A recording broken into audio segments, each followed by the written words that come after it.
प्यारे भाई बहनों, आए प्रार्थना करें, प्रभु के पास चलें और उपवास के बारे में जो सीखे हैं, आज जितने भी पुराने नियम में उपवास के बारे में सिखाया गया, आज वो अंतिम संदेश है, अंतिम बातें हैं। काश हम लोग उपवास के बारे में सीखें और उपवास के बारे में जो सिखाया गया है उसके मुताबिक जीवन गुजारें, तो परमेश्वर आपको आशीष बरकत देगा। मेरे प्यारे भाई बहनों, जैसा कि आपको सिखाया गया है से जिस उपवास से यहोवा प्रसन्न होता है, तो मेरे प्यारे भाई बहनों, हमारे उपवास के जरिए जो यहोवा प्रसन्न होता है, तो हमें और आपको अपने पापों को मान लेना है, अपने गुनाहों को छोड़ देना है।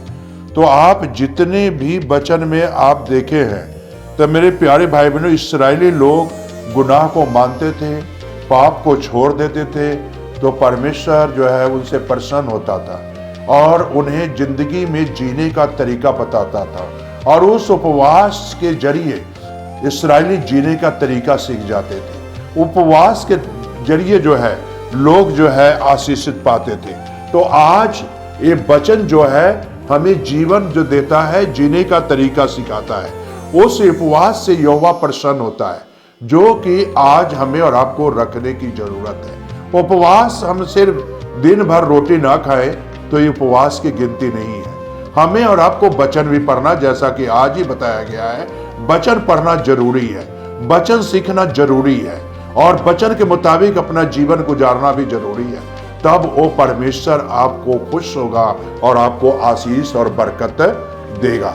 और आज वो बरकत देने वाला परमेश्वर है, आज वो आशीष देने वाला परमेश्वर है। इसीलिए जो है यीशु जो है, आज जैसे मेरे प्यारे भाई बहनों वचन में लिखा है, उपवास से पहले जब इस्राएली गुनाह को माने तो आधा समय तक व्यवस्था को पढ़ते रहे और आधा समय जो है अपने पापों को स्वीकार करते रहे। तो इसी तरह जो यीशु की पुस्तक में, व्यवस्था की पुस्तक तेरे चित्त से कभी ना उतरने पाए।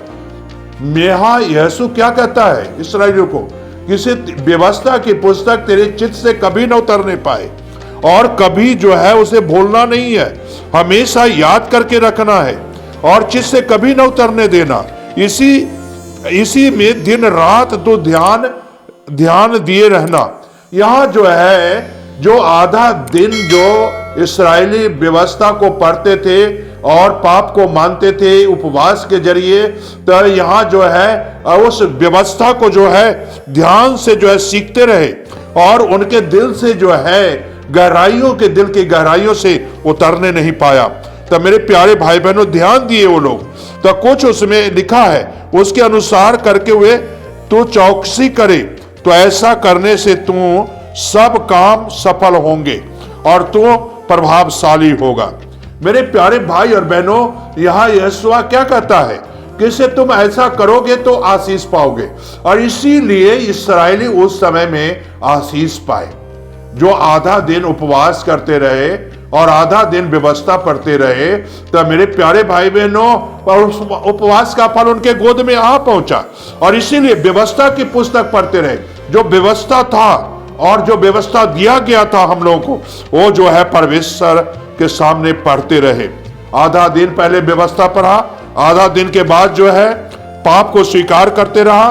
तब मेरे प्यारे भाई बहनों, उनके काम सफल हो गए और उनके कार्य सफल हो गए। आज हमें और आपको भी अपने काम को सफल बनाना है, कार्य को सफल बनाना है। मेरे प्यारे भाई बहनों, आपके कार्य रुके हुए हैं, तो आज उपवास करें, व्यवस्था की पुस्तक पढ़ें, व्यवस्था के मुताबिक चलें और जो है अपने पापों को स्वीकार करें, तो आज के आपके सारे कार्य पूरे हो जाएंगे। क्या मैंने तुझे आज्ञा नहीं दी, याओ बांध का दृढ़ हो जा, भय ना खा और तेरा मन कच्चा ना हो, क्योंकि जहां जहां तू जाएगा वहां वहां तेरा परमेश्वर यहोवा तेरे संग रहेगा। मेरे प्यारे भाई और बहनों, यहाँ क्या कहता है यहोवा, जहां जहां तू जाएगा, जब ये व्यवस्था की पुस्तक को पढ़ोगे तो जहां जहां भी तू जाएगा मैं तेरे संग चलूंगा। ठीक इसी तरह मेरे प्यारे भाई बहनों, इस्राएली जीत हासिल किए, जहां जहां इस्राएली गए, बिन्यामीन से युद्ध किए, तो वहां वहां परमेश्वर यहोवा साथ चलता रहा। उपवास से बड़ी जीत होती है। व्यवस्था पढ़ने से बहुत बड़ी जीत होती है। हमारे दिलों में आशीष आता है, बरकत आता है, परिवार में आशीष आता है उपवास के जरिए। तो क्या आप आज व्यवस्था पढ़ना नहीं चाहते? क्या व्यवस्था के मुताबिक चलना नहीं चाहते?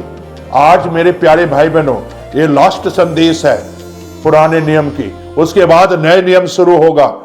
और मेरे प्यारे भाई बहन कुछ दिन नए नियम सिखाएंगे कि कैसे उपवास करते थे, कैसे लोग चलते थे, कैसे यीशु मसीह ने भी शैतान पर विजय प्राप्त किया, कैसे जो है पौलुस सेवा किया, कैसे प्रेरित लोग बने। मेरे प्यारे भाई बहनों, ये सब उपवास के बारे में बताया जाएगा। तब मेरे प्यारे भाई बहनों, कहने का मकसद यही है मेरा, आज उपवास जो है पुराने नियम का समाप्त हो रहा है, फिर अब नए नियम का जो है अगले हफ्ते से शुरू करूंगा। तो मेरे प्यारे भाई बहनों सुने और उपवास के जरिए आप विजय प्राप्त करें, व्यवस्था को पढ़ें, व्यवस्था के मुताबिक चले, तो परमेश्वर आपको आशीष बरकत देगा। आइए इस आशीष को लेना है तो दुआ करें, प्रार्थना करें। महान पिता परमेश्वर, ये सच वचन है, मानने के योग है, जो यीशु कहता है कि इसे व्यवस्था पढ़ना जरूरी है, व्यवस्था के मुताबिक चलना जरूरी है, वचन के मुताबिक चलना जरूरी है, तब तुम्हारी जीत हासिल होगी। खुदाबंद ये सच वचन है, मानने के योग्य है। जब हम उपवास करते हैं तो तेरी व्यवस्था को भी पढ़े और अपने पापों को भी माने, तब खुदाबंद हम लोग के जीवन में आशीष आएगा, परिवार में आशीष आएगा, बच्चों के ऊपर आशीष आएगा, घरों के ऊपर आशीष आएगा, और महिमा जलाल सब तुझे मिले। यीशु के नाम से मांग लेता हूं, आमीन, आमीन।